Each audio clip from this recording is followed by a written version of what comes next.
¿Qué tal? Muy buenos días y bienvenidos a La Trinchera en este domingo 21 de julio del año 2024. Son las 8 en punto de la mañana y a partir de hoy comenzamos aquí en La Trinchera de Llamas este nuevo formato de verano donde vamos a continuar pues ofreciendo las mejores noticias, las informaciones que pues día a día están de actualidad aquí en nuestro país, también fuera de nuestras fronteras, en el exterior y por supuesto con las mejores secciones y el mejor equipo aquí en La Trinchera de Llamas. Comenzamos aquí este programa donde vamos a tener muchas cosas que contarles y lo vamos a empezar aquí analizando 8 y 1, 7 y 1 si nos están escuchando en directo desde Canarias. Y entre los temas de actualidad pues vamos a hacer un breve repaso, un breve sumario de lo que va a dar de sí este primer programa de verano. Ignacio Bravo, ¿qué tal? Buenos días. ¿Qué tal, Javi? Muy buenos días. Sí, porque ha sido una semana bastante intensa en cuanto a noticias. Hoy precisamente arrancamos el informativo, pues hablaremos de ese plan antimedios o ley de censura, plan de regeneración democrática,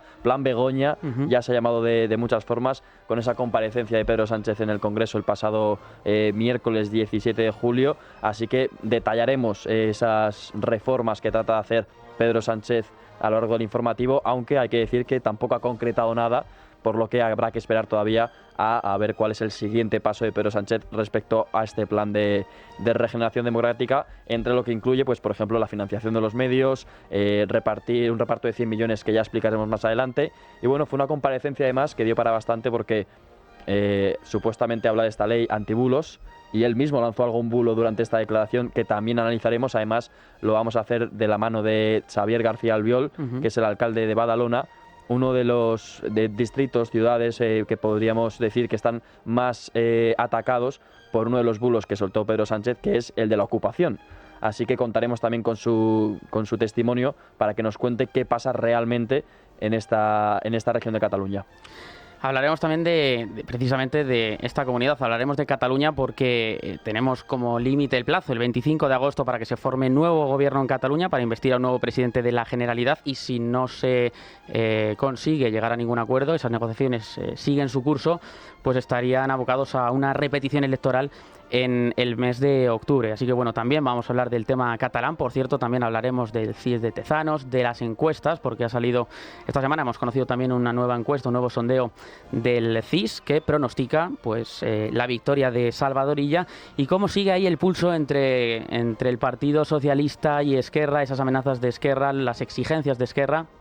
Y hablaremos también con Pablo Planas para analizar todo esto a lo largo del informativo, pero tenemos muchos más temas, ¿no? Sí, hay más temas porque, bueno, ayer en el programa de ayer, sábado, hablábamos de la imputación de Begoña, de otra vez el segundo juicio de la mujer del presidente. Por cierto, que recuerdo que podéis escuchar todos nuestros programas a través de la web de radio y también en YouTube, por si, bueno, pues no lo habéis podido seguir en directo, lo podéis hacer en diferido. Y pues hablamos de la posible imputación, la que parece más que probable, del fiscal general del Estado, de Álvaro García Ortiz, después de que el Tribunal Superior de Justicia de Madrid haya trasladado la causa que tiene al fiscal general del Estado al borde de la imputación al Tribunal Supremo, que es donde está aforado precisamente el fiscal general Álvaro García Ortiz, y allí se presupone que es donde finalmente pues se va a convertir en el primer fiscal general del Estado de la historia de España en estar imputado, recordemos, por ese caso contra el novio de Ayuso por revelación de secretos. Seguiremos también muy pendientes del tema de la inmigración, porque el Ministerio del Interior ha publicado el último balance de inmigración irregular aquí en nuestro país, en España, en el que ha informado de que 26.585 migrantes han llegado de esta manera a las costas del país en lo que va de año, unos datos que indican un crecimiento de casi el 90% respecto al pasado año. Así que vamos a conectar también con nuestro compañero de Radio en Canarias para que nos dé todos los detalles del tema de la inmigración irregular aquí en España, que sigue siendo uno de los problemas fundamentales. Hablaremos también de economía, porque hay un tema que tiene bastante en vilo a toda España, y es ese problema, podríamos llamarlo así, de la turismofobia.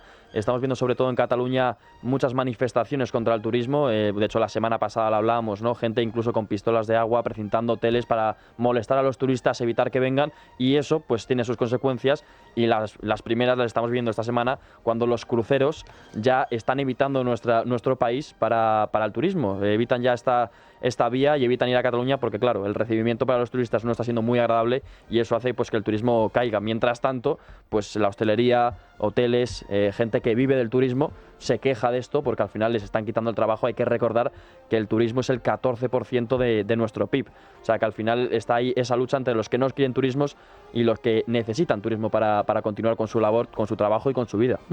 La turismofobia. Y cómo no, mirando también al exterior, nos iremos directamente porque el próximo domingo, el domingo 28 de julio, serán las elecciones en Venezuela. Veremos a ver qué pasa porque Maduro amenaza con un baño de sangre, literal, palabras literales, y guerra civil, dice, si gana la oposición. Hablaremos también del atentado contra la líder opositora María Corina Machado, que cabe recordar que le cortaron los frenos. Ha publicado un vídeo en su cuenta de Twitter donde ella misma habla, en la antigua en X, antiguo Twitter, donde denuncia precisamente este atentado, y tendremos además a Emmanuel Rincón donde hablaremos con él luego durante nuestro espacio de tertulia, y nuestro corresponsal en Iberoamérica, Martín Higueras, también nos va a dar todos estos detalles. Y toda esta información pues la vamos a analizar luego también. Tendremos nuestro espacio de tertulia como siempre con Carlos Cuesta, Mario Garcés y Hermenegildo Altozano, pero además tenemos también secciones con Manuel Llamas y hay varias secciones, ¿no? Sí, tenemos varias secciones. Antes de arrancar con eso, Javi, recordarte que además, antes de la tertulia, también contaremos con ese espacio personal que siempre viene Carlos Cuesta cada domingo a aportarnos esa visión más profunda del director adjunto de Libertad Digital. Y hoy, pues bueno, nos va a comentar precisamente acerca del tema de la imputación del hermano de Sánchez y la imputación también de Begoña Gómez, de ese minuto y resultado, podríamos decirlo así, de cómo está la situación para Pedro Sánchez, cómo van a ser las próximas semanas, porque bueno, el presidente del gobierno, nuestro presidente del gobierno, está cercado, podríamos decir, con todo el fango, como le gusta él llamar, alrededor suyo. Pues y que cada día hay más fango. Efectivamente, esa máquina del fango sigue creciendo, pero el problema es que parece que la máquina del fango viene a ser más el PSOE y no lo que quiere hacer ver el PSOE, que es, bueno, pues la derecha, la que llaman ultraderecha, PP y Vox en este caso. Hablábamos de las secciones, Javi, vamos con ello porque hoy, al ser domingo, volvemos con la sección de cultura financiera, con la defensa de la trinchera, con Luis Alberto Iglesias. Siempre es un tema interesante porque las finanzas, las inversiones, son temas que son difíciles de entender muchas veces, pero aquí está Luis Alberto Iglesias, que nos lo explica a la perfección, facilito,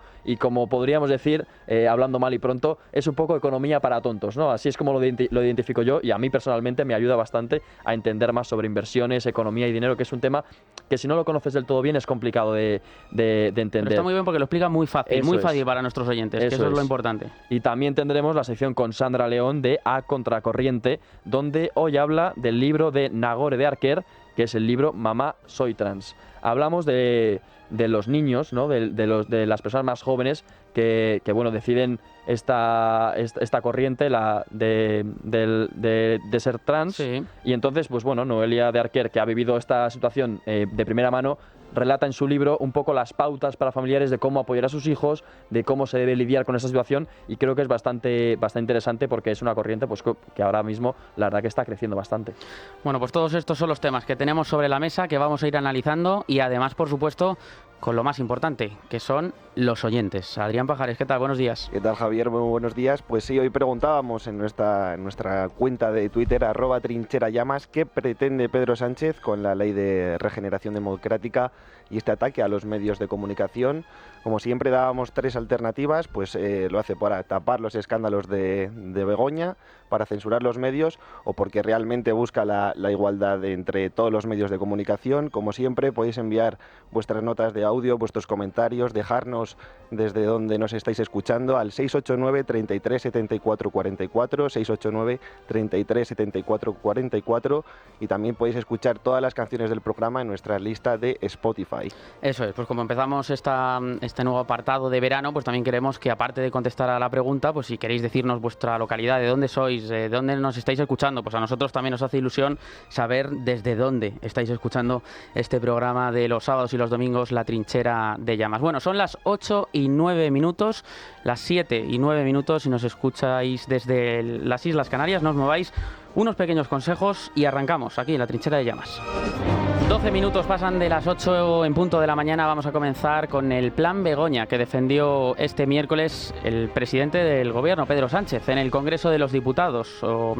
lo que él llama, en este caso, plan de regeneración democrática, que no consiste en otra cosa que atacar a los medios de comunicación y dar una paga a los que le bailan el agua, eso sí, sin ninguna medida concreta sobre la mesa. Ignacio. Javi, 100 millones concretamente son los que va a destinar Pedro Sánchez a la digitalización de los medios procedentes de los fondos europeos. Eso sí, no ha concretado los criterios de reparto, aunque por sus intervenciones en el Congreso de los Diputados algo se puede deducir. El periodismo es una herramienta fundamental para la construcción de la democracia y precisamente por eso comparte con la democracia viejos enemigos con nuevas herramientas. Herramientas que, por ejemplo, permiten falsear la realidad, como la inteligencia artificial, multiplicar su difusión mediante la proliferación de pseudomedios digitales. Ahí lo tienen, pseudomedios, solo que es lo mismo para Pedro Sánchez los medios encargados de ponerle entre la espada y la pared con las informaciones que brotan de sus trabajos de investigación y que salpican a todo el que le rodea, su hermano, su mujer, su fiscal general del Estado, aunque para Sánchez todo esto son miles de bulos que se comparten, señorías, esos miles de bulos, un 70% más rápido que las noticias verdaderas por las redes sociales y por las aplicaciones de mensajería. Los bulos, que van en camino de ser una de las palabras favoritas del presidente junto a la máquina del fango, le han estallado en la cara a Pedro Sánchez tras la contundente respuesta del líder popular Alberto Núñez Feijóo. No gobernaré con Podemos, no pactaré con Bildu, traeré a Puigdemont a disposición de los jueces, la amnistía no cabe en la Constitución, etcétera, etcétera. ¿Le suena esto? Señor Sánchez, el mayor bulo de España es usted. Respecto a la propuesta de los 100 millones, también se pronunció el líder de Vox, Santiago Abascal.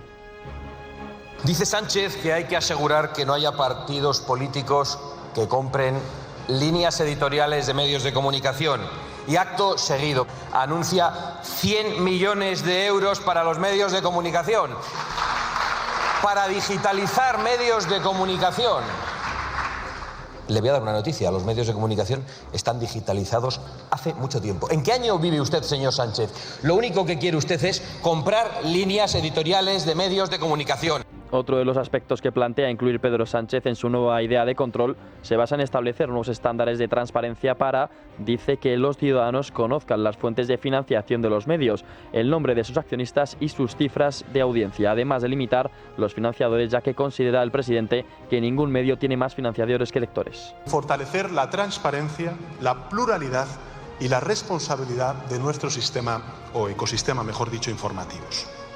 Sin medios libres, lo he dicho antes, y de calidad no hay democracia. Sin fuentes fiables y diversas de información, el ciudadano y la ciudadana estarían a ciegas y no podrían ejercer su importante labor. Medidas que gozan de un amplio consenso político, información sobre su gasto público en publicidad estatal. En fin, señorías, esto es revolucionario. Lo curioso es que desde Moncloa pidan más transparencia y menor financiación, mientras el mismo gobierno hace menos de un mes repartió entre 50 medios distintos más de 520.000 euros. El medio más beneficiado con este último reparto ha sido El País. Casualidades de la vida, el mismo medio que ha abierto una investigación contra Daniel Carvajal menos de 24 horas después de que el capitán de la selección española y Real Madrid saludara al presidente de forma menos efusiva de la que le hubiera gustado a Pedro Sánchez. Además, entre sus grandes medidas también anunció un reforzamiento de los derechos al honor y a la rectificación de la ciudadanía. Lo curioso y lo que Sánchez no ha tenido en cuenta es que esto ya existe, aunque él quiera tener más control sobre ello. Se lo recuerda el líder del Partido Popular, Alberto Núñez Feijóo. Por otra parte, la protección del derecho del honor, como le decía, ya está recogido en nuestra legislación. No existe impunidad para difamar, ni para injuriar, ni para calumniar en España, señoría. La última vez que quisieron regular algo que ya existía fue la ley del solo sí es sí. Y fíjese cómo acabó, una gran chapuza. El presidente del gobierno ha evitado concretar los detalles de todas sus propuestas para el control de los medios de comunicación. Sin embargo, sí que ha anunciado una ley de administración abierta, la modificación de la ley electoral o el endurecimiento de los reglamentos de las Cortes que se incluirán en este nuevo plan para la regeneración democrática del presidente del gobierno. Todo ello desde la tribuna del Congreso de los Diputados en una sesión de control marcada por la evasiva del presidente a hablar de los negocios y la declaración ante el juez de su mujer. La crónica parlamentaria es de Jesús Úbeda. Ufano en su papel de doctor Chapas, Pedro Sánchez narcotizó este miércoles al Congreso con una perorata somnífera de aproximadamente hora y 10 minutillos para pedir transparencia, independencia, pluralismo y protección a y en los medios, e instantes después, prolongando la españolísima historia del oxímoron, a anunciar que regará con 100 kilos a aquellos que, a estas alturas de la película, requieran digitalizarse. Si Malena es un nombre de tango, Begoña Gómez lo es del Plan de Acción por la Democracia que, hasta la fecha, se sabe que costará como poco lo que un Cristiano Ronaldo. Parafraseando a la vicepresidenta Montero, 100 kilos no son nada. Sánchez, sádico torturador oral, pronunció un discurso como de anaconda lenta, largo, pesado, constrictor, letal. Tardó lo suyo en servir el plato principal, el Plan Nuestra Señora de Begoña de Regeneración. Tras cantar las virtudes democráticas de los medios, entró en el tercio de los bulos, soltó una ristra de tópicos, se escudó en el Reglamento Europeo de Libertad de Medios y anunció que el gobierno pondrá marcha un paquete de 100 millones de euros de ayudas para la digitalización de los medios de comunicación. Para que se digitalicen, por ejemplo, 24 años después de que naciera libertaddigital.com. Habrá quien se lo trague. Enhorabuena a los afortunados. Armado con las verdades del barquero, Alberto Núñez Feijóo disparó a la barriga. La única razón por la que está teniendo lugar este debate es porque la mujer del presidente del gobierno está siendo investigada en un juzgado por presuntos delitos de corrupción en los negocios y en tráfico de influencias. Y la razón por la que usted también ha venido es porque su hermano también está en sede judicial por 5 presuntos delitos. Otra de las razones es porque su gobierno y su partido, en 3 instancias diferentes, incluida la Fiscalía Europea, está siendo investigado por mordidas y varios tipos de prebendas con cargo a fondos públicos. Y la razón última más es porque su fiscal general del Estado está siendo investigado por revelación de secretos. Nihil obstat. En cuanto al tema medios, Feijóo sacó a relucir las últimas patrañas publicadas por Infolibre, una noticia falsa sobre la mujer del líder de la oposición, y El Plural, respectivamente. Aún estoy esperando de usted y de la vicepresidenta primera una rectificación y disculpa pública sobre el bulo que me lanzó a mí y a mi familia. Por cierto, ¿quién tiene 2 documentos nacionales de identidad, señor Sánchez? Por su parte, Santiago Abascal dedicó buena parte de sus 15 minutos a atizar al PP. No es ético ni es estético pactar con esto. No es ético ni es estético llegar a acuerdos con el Partido Socialista. No se entiende que se repartan todo con Pedro Sánchez, que se repartan ustedes el Consejo General del Poder Judicial, dándole un aliento, que se repartan el Tribunal Constitucional y que hayan nombrado ustedes a Conde Pumpido, teniendo en cuenta lo que ahora estamos padeciendo, que se repartan el Tribunal de Cuentas, Radio Televisión Española, la Junta Electoral y las comisiones parlamentarias, tanto en el Congreso como en el Senado, además de los sillones en Bruselas. La valida de Puigdemont, Míriam Nogueras, siguió por una línea muy parecida a la de Abascal, e Íñigo Errejón pidió abolir el... Que este modelo, el neoliberalismo moribundo, lleva nuestros cuerpos al límite, lleva nuestras mentes al límite. Cómo no, viviendo todos felices en un Estado plurinacional basado en el libre acuerdo de los pueblos. En fin, como decía Cela, cada cual se corre como puede. Pues eso es, 100 millones de euros para los medios para que se puedan digitalizar, como si los medios de comunicación en pleno mes de julio del año 2024 pues no estuvieran digitalizados. Y estamos hablando de esta comparecencia de Sánchez, de este plan Begoña del pasado miércoles, de este plan de regeneración democrática, como él dice. En ella llegó a decir cosas como esta, que la ocupación es un bulo. Los bulos y la desinformación, señorías, pues han hecho que el 34% de los ciudadanos tema, el 34% de los ciudadanos tema que alguien ocupa su casa, cuando este problema afecta a menos del 0,06% de las viviendas que hay en nuestro país. La trampa y la confusión pues es la mejor manera, la mejor arma que utiliza aquí el presidente para vendernos su película, como suele hacer siempre el Partido Socialista. Así es la nueva treta de Pedro Sánchez, pero no se dejen engañar, la ocupación existe y es una lacra. Según el presidente, este problema solo afecta al 0,06%, pero es un dato erróneo que no recoge el principal problema de la ocupación, que es la inquiocupación.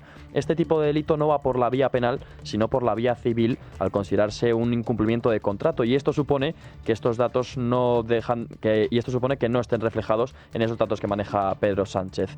Algo de lo que se aprovecha el líder socialista para tratar de confundir a la gente. Sin embargo, es un problema que no solo se trata de la propia ocupación, sino también de la impunidad que el gobierno permite a los delincuentes a través de sus leyes, ya que durante todo ese tiempo los propietarios no solo no reciben ni un solo euro, sino que además son ellos los que tienen que hacer frente a todos los gastos de suministros que ocasionan los ocupas, más allá del temor a no volver a recuperar su propiedad o el estado en el que éste se encuentre cuando después de años puedan recuperarla. Lo único claro es que si los propietarios pudieran recuperar sus viviendas en pocas horas, la preocupación por este fenómeno no existiría.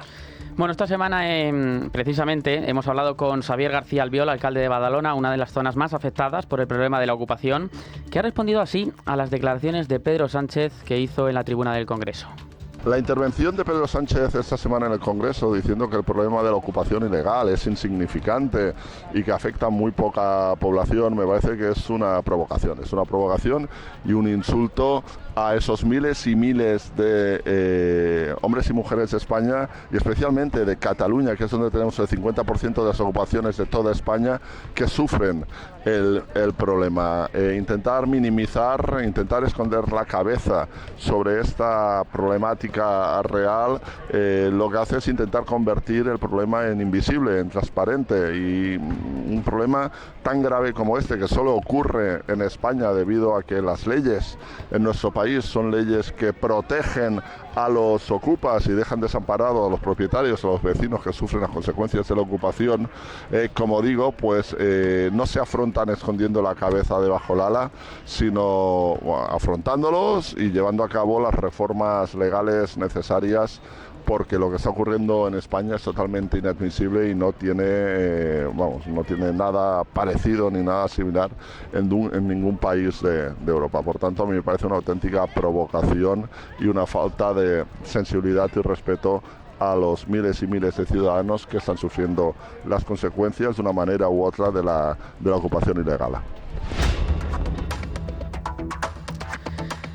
Y otro de los temas de los cuales estamos muy pendientes es el tema de Cataluña, lo que está sucediendo allí, porque en apenas en un mes, si no hay candidato para la presidencia de la Generalidad, se repetirían elecciones en el mes de octubre. Los socialistas siguen confiando en que Salvador Illa va a ser el próximo presidente y que las negociaciones con Esquerra van a llegar a buen puerto, dicen, a principios de agosto. Desde Esquerra no lo tienen tan claro, siguen amenazando a los socialistas con poner fin a estas negociaciones si a finales de este mes y a finales de julio no se ven avances. En estos términos se refirió esta semana la fugada Marta Rovira. Si al final del mes de julio no vemos aquellos fundamentos claves que deben permitir que el país avance y progrese social y nacionalmente, lo que haremos será levantarnos de la mesa de negociación. Entre las exigencias de los separatistas está lo similar a un concierto vasco-navarro que les permita recaudar y gestionar todos los tributos. Un modelo con capacidad normativa completa y con un mecanismo de negociación y revisión que, a cambio, aportará al Estado una cantidad a determinar por los servicios prestados a Cataluña. Con este modelo, Cataluña obtendría una financiación extra de 26.400 millones de euros netos, a lo que luego habría que descontar aquellas transferencias que actualmente realiza el Estado a Cataluña.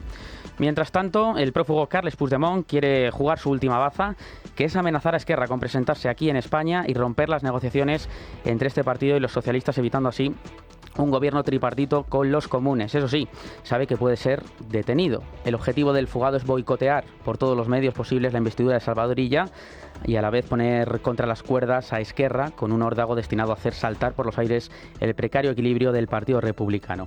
Mientras, las concesiones van llegando poco a poco. Este jueves también la Generalidad y el Gobierno han alcanzado ya un acuerdo sobre el inicio del traspaso de la línea 1 de Rodalies de Renfe, cuyo proceso se va a iniciar en enero del próximo año. Tan solo se trata de un compromiso para tener en el documento cerrado en el que se especifiquen los pasos a dar para cerrar una operación que el Gobierno central siempre ha considerado muy compleja.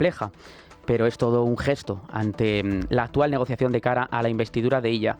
Con todo esto, esta semana, además, como comentábamos antes, se ha publicado una nueva encuesta del CIS de Tezanos en Cataluña. Sobre el sondeo, el Partido Socialista ganaría con claridad en una repetición electoral, pero el independentismo podría recuperar también mayoría. Eva Perarnau, buenos días. Buenos días. El Centro de Estudios de Opinión de la Generalitat, el CIS catalán, da la victoria a Salvador Illa en caso de que vuelvan a convocarse elecciones en Cataluña. La victoria sería aún mayor que la anterior, dando al PSC entre 39 y 45 escaños, dejando atrás a Puigdemont, otorgándole solamente entre 31 y 36. Los socialistas, junto a Junts y el PP, son las únicas formaciones que aumentan en intención de voto respecto al anterior sondeo. Según las encuestas, Illa es el candidato con más posibilidades de ser investido. Así lo piensan 6 de cada 10 encuestados. Según el director del CEO, Jordi Muñoz, esto se traduce en un deseo de estabilidad y remarca que la insatisfacción con la política vuelve a ser el primer problema de la ciudadanía. Más de una cuarta parte de los votantes republicanos creen que el exministro de Sanidad debería ser investido por un acuerdo entre PSC, ERC y los comunes, y un 14% cree que solo necesita ERC para conseguir los 68 escaños de la mayoría. Precisamente, en tercer lugar, estaría Esquerra Republicana, que parece aguantar tras el fiasco del 12 de mayo. Según este sondeo, el independentismo sufre un duro golpe. La encuesta sigue sin conceder la mayoría absoluta a los partidos nacionalistas catalanes, recibiendo solo el apoyo del 40% de los encuestados, cayendo 2 puntos y situándose en la cifra más baja desde 2015. Gracias, Eva. Quedan tan solo 5 semanas para que veamos o no la fumata blanca en Cataluña. Vamos a analizar todo esto, toda la información con Pablo Planas, que está ya con nosotros al teléfono. Pablo, ¿qué tal? Buenos días. Hola, muy buenos días, Javier. Bueno, Pablo, ¿habrá al final fumata blanca antes del 25 de agosto o nos vamos a elecciones? Bueno, es lo que pretenden los socialistas y lo que pretende Esquerra Republicana, ¿no? No consumir, no agotar el plazo, no quieren una negociación sobre la campana, una negociación de última hora, pero los criterios están todavía muy separados. Es decir, Esquerra Republicana exige unas concesiones, un concierto económico, entre otras peticiones que el Partido Socialista al Gobierno no parece dispuesto, no es que no quiera, sino que no parece con capacidad para darlo en este momento. Está intentando el Gobierno maquillar esa situación con, por ejemplo, agilizando el traspaso de cercanías o incluyendo entre las carpetas que se están discutiendo una seguridad social catalana. También se habla del control de los aeropuertos y de los puertos, transcesiones en infraestructura, porque el Gobierno se resiste a aplicar en Cataluña el mismo modelo que en el País Vasco. Ofrece, eso sí, una financiación singular que se traduce en un consorcio formado por partes iguales por la Generalidad y por el Estado, que recaudaría el 100% de los impuestos. Lo que ocurre es que Esquerra quiere tener el control total de ese consorcio, de ese mecanismo, y no está dispuesto el partido a compartir con el Gobierno la elección, los criterios para la inversión o para el gasto de esos impuestos. No está seguro que vaya a haber, no es seguro todavía que se vaya a producir una investidura. La situación está todavía muy verde, aunque ha habido en los últimos días un interés muy claro por parte del Partido Socialista de decir que las negociaciones avanzan, y eso no ha sido desmentido del todo por Esquerra Republicana, pero tenemos que contar también con el factor definitivo, que es que ese acuerdo, hipotético eventual acuerdo entre socialistas y republicanos, tendrá que ser refrendado por la militancia, unos 8.000 afiliados, que son los que dice Esquerra que tiene, que deberán de votar si están de acuerdo o no están de acuerdo con la investidura de ella. Antes comentabas que Esquerra quiere el control total de ese mecanismo. Yo quería preguntarte si Pedro Sánchez es capaz de hacer ya cualquier cosa con tal de que sea investido Salvador Illa o no, o irían a esa repetición, no sé. Mira, la situación en el Partido Socialista es hay una cierta desconexión del Partido Socialista en Madrid con la realidad catalana. Por un lado, creen que el acuerdo va a ser seguro, que no va a haber finalmente problemas, pero por otro lado siguen esas carpetas económicas abiertas. Al Partido Socialista le interesa que no haya repetición electoral en Cataluña, le interesa que su candidato Salvador Illa sea nombrado presidente de la Generalidad, y le interesa poder negociar con Esquerra Republicana, también con Junts per Catalunya y con sus otros socios, Bildu, etcétera, los presupuestos generales del Estado del próximo año. ¿Y por qué? Porque se considera que una repetición electoral en Cataluña podría abocar a una repetición electoral en el conjunto de España, ¿no? Unas generales, un anticipo de las generales en octubre, ¿no? En coincidencia también con las elecciones catalanas. Pero claro, a ningún gobierno le interesa convocar elecciones, adelantar las elecciones o repetir las elecciones, porque puede ocurrir lo que pasó en Cataluña el 12 de mayo, que se peguen un trompazo espectacular. ¿Y qué opinas, Pablo, del tema de Carles Puigdemont, con sus nuevas amenazas de presentarse en España e interrumpir en esas negociaciones para evitar un gobierno tripartito? ¿Qué opinas de Carles Puigdemont? Eso ya es rizar el rizo. Ya es muy curioso que el fugado, el expresidente de la Generalidad, amenace a Esquerra, no amenaza al gobierno, no amenaza al Estado, no amenaza a los jueces con regresar y propiciar una detención que pueda causar una cierta alarma social y que pueda movilizar al independentismo, que está bastante en una situación de absoluta decadencia. Me refiero al independentismo del activismo en las calles, ¿no? En cambio, amenaza es que es republicana, ¿no? Con volver. Ahí hay una guerra civil entre Esquerra Republicana y Junts per Catalunya que no se ha resuelto. Hay dos personajes que son claves en esa guerra, uno es Puigdemont, el otro es Oriol Junqueras. Ambos se resisten a abandonar la política, les están empujando hacia afuera, tanto a Junqueras como al propio Puigdemont, porque seguramente la eliminación política de esos dos personajes pudiera contribuir a superar ese trance del proceso independentista, pero ellos se niegan, son como esos toros que se acuestan en tablas y que no se resignan a morir, ¿no? Pues les pasa lo mismo.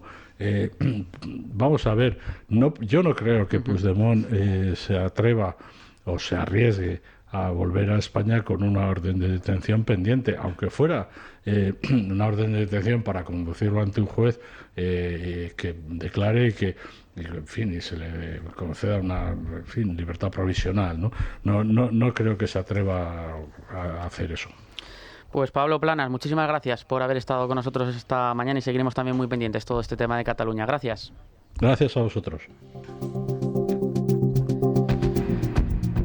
Y hablábamos antes del CIS de Tezanos en Cataluña. Atención, porque el Partido Popular ha aprobado esta semana en el Pleno del Senado la creación de una comisión de investigación sobre el papel de Tezanos al frente del Centro de Investigaciones Sociológicas del CIS, con el apoyo de Vox y de algunos socios del gobierno como Junts, que se han mostrado muy críticos con el papel de Félix Tezanos al frente de la institución. Eso sí, está previsto que esta comisión en el Senado se constituya y comience a funcionar ya en el siguiente curso parlamentario, después del verano, con las comparecencias de expertos independientes y petición de documentación. Otros socios del gobierno, como Esquerra, los proetarras de Bildu o el BNG, han optado por abstenerse, mientras que el PNV y el grupo de Sumar han votado en contra. Esto decía el presidente del CIS. Ha asegurado que este organismo es transparente y que nunca ha falsificado un dato. Creo que es una prueba de que hay un partido en España, que es el Partido Popular, que está redescubriendo la Inquisición española.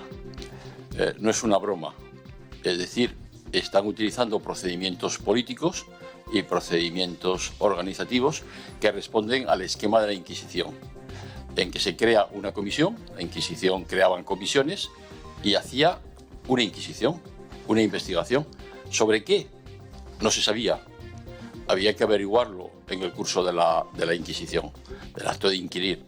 Y entonces a los que sometían a esa tortura les decían, bueno, bien sabe usted qué pecados horribles ha cometido. Entonces ayer se ha creado una comisión para investigar a ver qué ocurre en el CIS. Yo he comparecido en el Congreso todas las veces que he sido convocado con mucho gusto, y en el Senado haría lo mismo, y voy a hacer lo mismo con mucho gusto.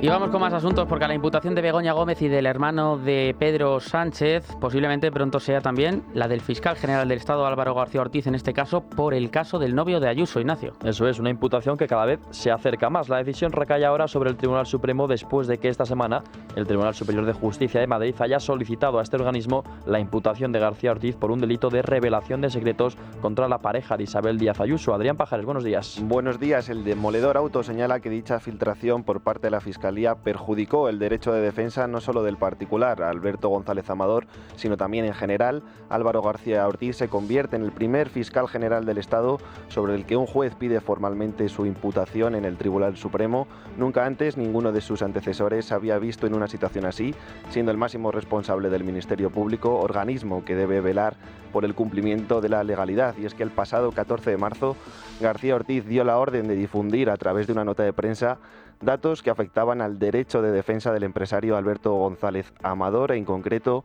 difundió información confidencial del pacto de conformidad que su letrado estaba tratando de alcanzar con la Fiscalía de Delitos Económicos de Madrid.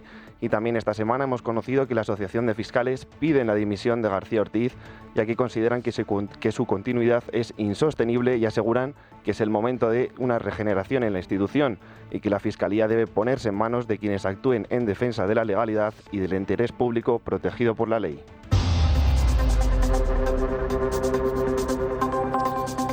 Y pendientes también de lo que ocurre en nuestras en nuestras islas, concretamente en Canarias. El Ministerio del Interior, lo comentábamos al principio, ha publicado ese último balance de inmigración irregular en España, en el que ha informado de que 26.585 inmigrantes han llegado de forma ilegal a las costas del país en lo que va de año. Unos datos que indican un crecimiento de casi el 90% respecto al pasado año, que son 12.564 personas más que en el año 2023. Es Radio en Canarias. Andrea Martín. Esta semana ha sido crucial en el ámbito de la inmigración en Canarias. El presidente Fernando Clavijo ha respaldado la reforma del artículo 35 de la Ley de Extranjería propuesta en el Congreso por Coalición Canaria, Partido Socialista y Sumar. Esta reforma busca una distribución más equitativa de los menores no acompañados entre las comunidades autónomas, cuando la capacidad de acogida supere el 150%. Sin embargo, Clavijo insiste en la necesidad urgente de un decreto ley para atender la emergencia humanitaria que afecta a los 6.000 menores actualmente en las islas. A pesar del apoyo de varias fuerzas políticas, Vox ha manifestado su oposición y planea obstruir la iniciativa. El gobierno de Canarias cuenta con más de 80 centros de acogida que están al borde del colapso y se prevé un aumento significativo de llegadas de pateras en agosto. Por otro lado, el gobierno central ha anunciado el traslado de 470 migrantes desde Canarias hasta Galicia, cubriendo todos los gastos, aunque la Junta ha expresado preocupación por la falta de información al respecto. Esta medida es parte de un esfuerzo solidario para aliviar la presión sobre Canarias. En cuanto a las llegadas de pateras, en las últimas horas han arribado a Canarias 2 embarcaciones con 111 inmigrantes. Una patera llegó a la playa de Jacomar, en Fuerteventura, mientras que otra embarcación fue rescatada cerca del Hierro, y un cayuco con 191 ocupantes fue escoltado hasta el puerto de los Cristianos, en Tenerife. A pesar de la atención inmediata por parte del personal sanitario y de Cruz Roja, los profesionales médicos en el Hierro se sienten desbordados y exigen una solución efectiva a la saturación provocada por el aumento de llegadas de pateras.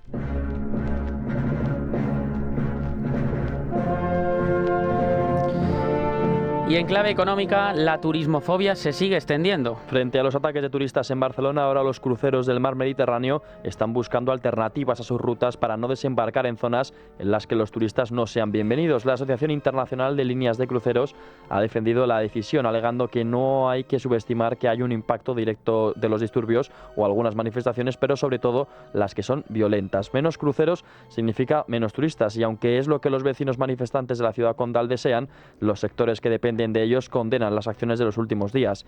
La mesa de turismo, formada por compañías hosteleras, apartamentos turísticos o aerolíneas, defienden que esto es un error porque el turismo es su petróleo y España depende de él.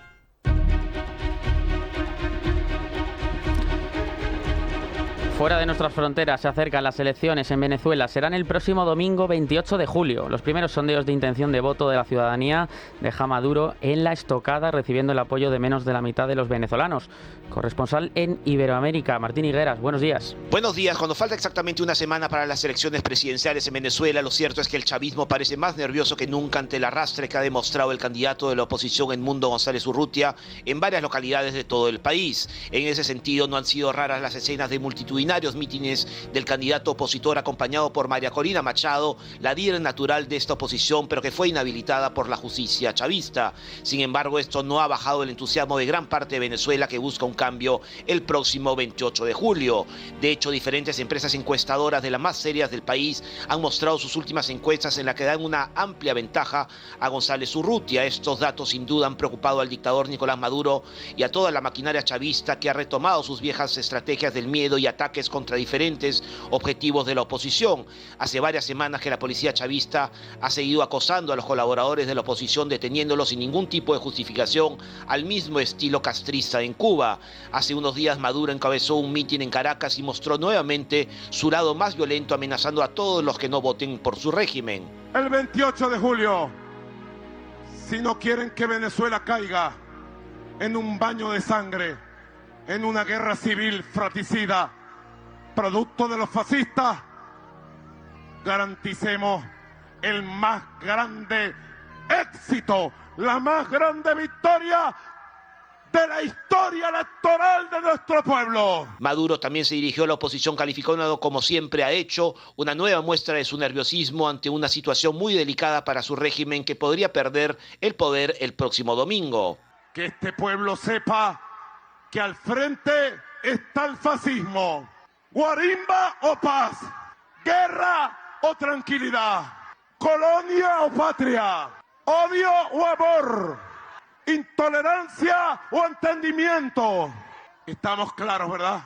Clarito. Entonces, fascistas, demonios y demonias, prepárense. Poco después, María Corina Machado, que se mantiene al lado de González Urrutia en diferentes ciudades para encabezar multitudinarios encuentros con sus seguidores, denunció que su comitiva sufrió un ataque y varios de sus vehículos fueron vandalizados. De hecho, la propia opositora denunció que uno de los coches sufrió el corte del sistema de frenos. Cortaron las mangueras de los frenos, lo cual es claramente un atentado a la vida de quienes utilizamos estos vehículos. Sin duda se viene una semana de mucho entusiasmo para la oposición y de nervios para un chavismo que seguirá con sus discursos violentistas y con una policía del régimen que mantiene el acoso contra los demócratas de Venezuela.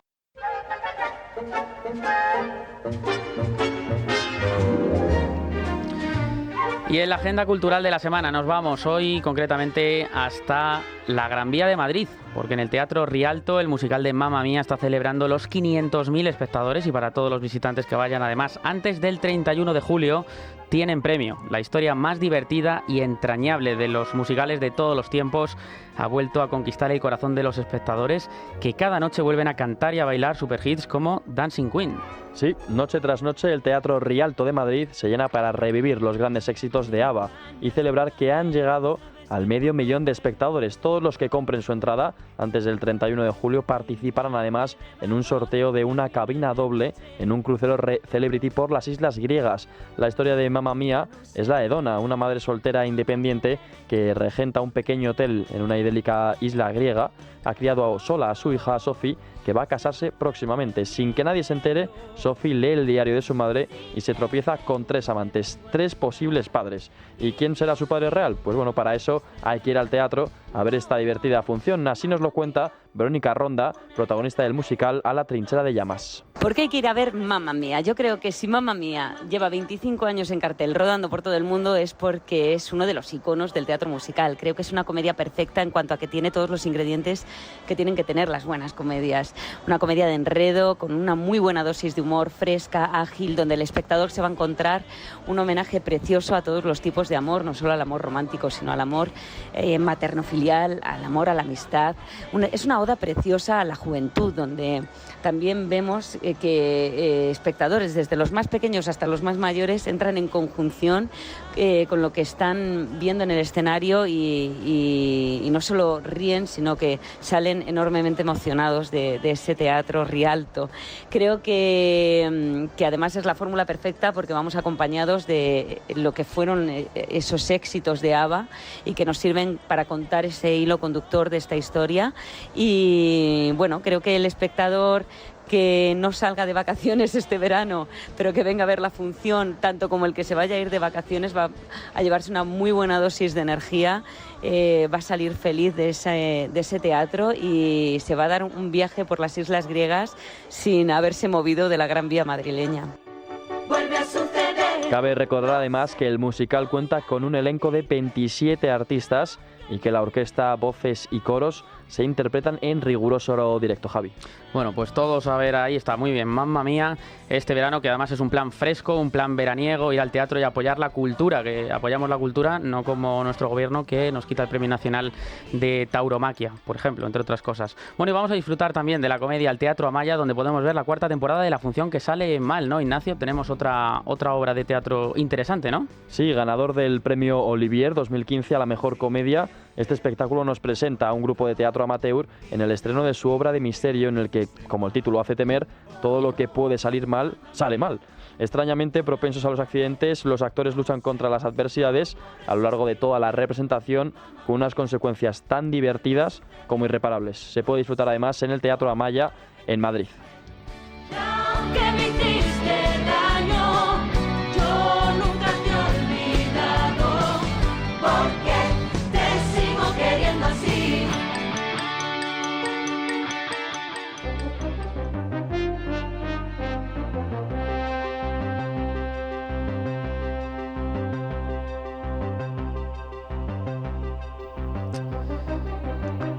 Son las 8:48 de la mañana, una hora menos si nos estáis escuchando desde las Islas Canarias y, pues como siempre, tenemos este espacio dedicado a la firma de Carlos Cuesta, director adjunto de Libertad Digital. ¿Qué tal, Carlos? Buenos días. Muy buenas, muy bien. ¿Qué tal vosotros? Muy bien. Bueno, ¿qué tenemos hoy? Pues tenemos el minuto y resultado, que yo creo que ya va a haber que institucionalizarlo, de Begoña Gómez, partido número 1, bueno, partido sería el partido PSOE, pero bueno, partido número 2, por decirlo de alguna manera, el hermano, y minuto y resultado lo digo porque ya va a haber que ir resumiendo semana a semana todo lo que va aflorándose, mientras el argumento estrella de Pedro Sánchez, el de Begoña Gómez, es más sencillo, es no, salgo corriendo, no estoy o no hablo. Es un nuevo tipo de argumentario.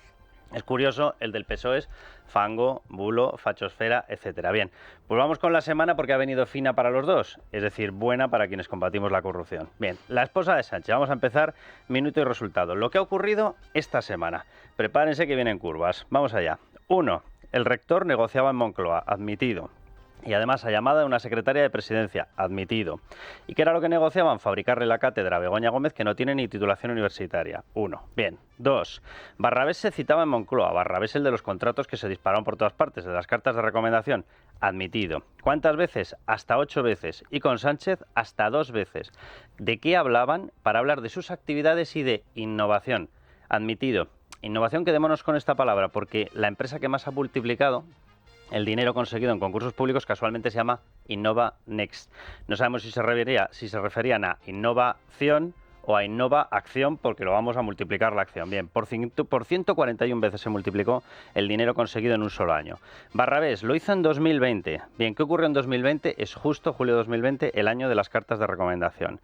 Más, cuarta, Sánchez publicitó a Barrabés en enero de 2021 un acto público. Es decir, lo hizo justo después, unos meses después, de las reuniones que mantuvo con Barrabés. Menos mal que fueron para saludarle, porque se dedicó a hacerle publicidad en actos públicos. Bien, 5, Barrabés consiguió en 2021, lo dicho, disparar por 141 veces el importe de dinero de sus concursos públicos ganados. Repito, por 141 veces. La principal empresa, que se llamaba Innovanext, pasó del año 2020 a enero de 2020, no había cartas de recomendación, 88.000 euros en concursos públicos. Lo digo para la gente que sigue asegurando que es que era el gran gurú. Vamos, que Steve Jobs, Jeff Bezos, eran unos pringaos al lado de Carlos Barrabés. Bien, 88.000 euros. Pasó a 12,7 millones. No está mal el despegue. En medio que ocurrieron las cartas de recomendación. Bien, la fórmula de los concursos ganados por Barrabés. ¿Qué hacía? Demostrado ya en una denuncia presentada por Manos Limpias, pero lo que hacía era, casualmente, la única oferta a la que le subía la nota era la de Barrabés.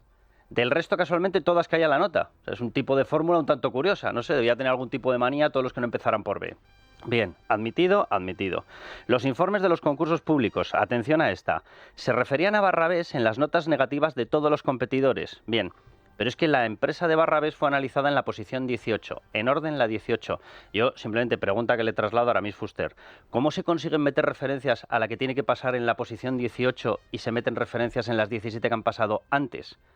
No sé, ¿qué hacían? ¿Un acto de futurismo? O sea, ¿cómo conseguían que tenían visionarios? ¿Cómo consiguieron hacer anotaciones negativas de las empresas para exalzar a una de ellas que todavía no había sido analizada? No estaría de más que los pitonisos de Tezanos nos digan exactamente cómo lo hacían. Bien, certificado también y totalmente comprobado, la Complutense ha certificado en un informe los indicios de apropiación indebida del software que se quedó Begoña Gómez. Antes de esta semana no existía ese informe. Ese informe ya está certificando que hay, como poco, indicios de apropiación indebida. ¿Y qué más dice ese informe? La Complutense ha certificado ya la negativa a colaborar de Begoña Gómez. Es decir, el famoso Begoña a la fuga, que luego ha pasado a ser a Begoña me quedo callada, pues resulta que no solamente se hace en los juzgados, es que también lo hace cuando le piden explicaciones. Pasó más de un mes desde que le reclamaron, por favor, ¿qué pasa con esas facturas que está usted colgándole a la Cátedra de Transformación Social Competitiva? Respuesta, ninguna. Ninguna. Más de un mes y dice, pero estoy en indefensión. Hombre, pues a lo mejor si se defiende deja de estar en indefensión, ¿verdad? Bien. Y la última, atención, el juez imputa a Barrabés. Todo esto jalonado porque le llevan de nuevo a sede judicial y en vez de salir corriendo, esta vez ya lo de salir corriendo lo mismo la enlazan, decidió que se quedaba, pero se quedó para decir que no declaraba. Todo ello en una sola semana y adicional a lo que ya sabíamos. La Organización Mundial de Turismo Global, Aguacalúa, las visitas a Ghana a pedir colaboración en los proyectos, las visitas oficiales a Kenia, Marruecos, el Africa Center, las relaciones con 20.000 ejecutivos de AP de Maroc en Marruecos. Bien, vamos con el hermano de Sánchez y su semana gloriosa. Su despacho no apareció en el registro de la sede por la UCO. O sea, uno de los puntos que se estaba discutiendo era si iba a trabajar. Bueno, la mejor argumentación que yo he escuchado, pero lo digo para el concurso de Inventores de Ginebra, por parte de la izquierda ha sido asegurar que, claro, es que era director de orquesta. Simplemente lanzo una pregunta. ¿Alguien ha llegado a imaginarse que un director de orquesta permanece 24 horas al día, 365 días moviendo la batuta de lado a lado y sin llegar a sentarse? Suelen tener una mesa, me lo han dicho, suelen tener una silla, de hecho. Bien. 2. Parte de sus mails figuraban como borrados. Certificado porque se lo encontró así la UCO. Bien, ¿qué ocurrió después? Cuando volvieron a ir, se encontraron con que la explicación a que estaban borrados era que ahora había un fallo informático. Lo cierto era que tampoco pudieron llegar a acceder a los mails. ¿Y qué ocurrió cuando ya se enfadó la UCO y se enfadó la jueza y dijo, vamos a ver, el primero borrados, después fallo informático, ¿les importaría enseñarnos los mails? Porque queremos saber si este señor de veras se ha paseado por aquí alguna vez, aparte de mover la batuta, 365 días al año. Bueno, ¿qué es lo que ocurrió en ese momento? Que el hermano invoca, atención, su derecho a la intimidad frente a una investigación judicial por 5 delitos. La gran argumentación judicial ha sido asegurar que tengo derecho a mi intimidad, no irán a mirar mis mails. Hombre, como nos pongamos así, disolvemos la policía, digo yo, ¿no? Y los jueces ya de paso. Lo mismo le acabo de dar una idea a Pedro Sánchez. Bien, Hacienda, a fecha de ahora, semana de ahora, sigue sin explicar si ha investigado o no lo que evidentemente es un impago burdo y visible a la legua. Y me refiero a que él mismo se autodeclaró, David Sánchez, como persona que no tenía obligación de declarar.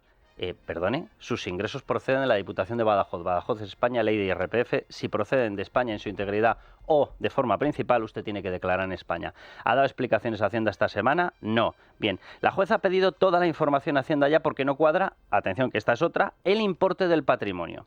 ¿Por qué no cuadra? Acumula más de 2 millones de euros. ¿Y cuánto tiene certificado ya por documento de la Diputación de Badajoz? Menos de 300.000 euros. Me encantaría que me explique David Sánchez cómo pasa de 300.000 euros. Por cierto, los 300.000 euros son ingresos brutos. Le quedaría neto unos 170, 180. De ahí normalmente la gente tiene un vicio que se llama comer. No sé exactamente cuánto le ha quedado, pero ¿cómo saltas de 50 a 60.000 euros a 2 millones de euros? Bien, se sigue investigando y no hay ni una sola explicación a lo largo de esta semana. Y un informe de la Diputación de Badajoz ha ampliado la responsabilidad porque, claro, lo que ha dicho es, vamos a ver, que este señor hay dudas sobre si venía o no venía, el informe viene de Recursos Humanos, es obvio, pero ¿y todos los que le tenían que vigilar? Ahí hay cargos socialistas, como diría un compañero suyo, para asar una vaca. Bien, todo esto en esta semana y todo esto adicional a lo que ya sabíamos de el hermano, su negativa a declarar el IRPF en España, su enchufe, la creación de su cargo inventado a los 11 días de tomar poder Pedro Sánchez como secretario general del Partido Socialista en 2017, los ascensos de todos los cargos que lo han aupado, etc, etc, etc. Esta es la semanita que ha salido así de maja en solo 7 días. Y todo esto en solo 7 días. En solo 7 días. Pero, si tú escuchas la argumentación del Partido Socialista es maravillosa porque ¿cuál es? La misma que le hace 7 días, 7 semanas y 7 meses. Fango, bulo, bulosfera, fachosfera, fongo. ¿Y lo que está por salir?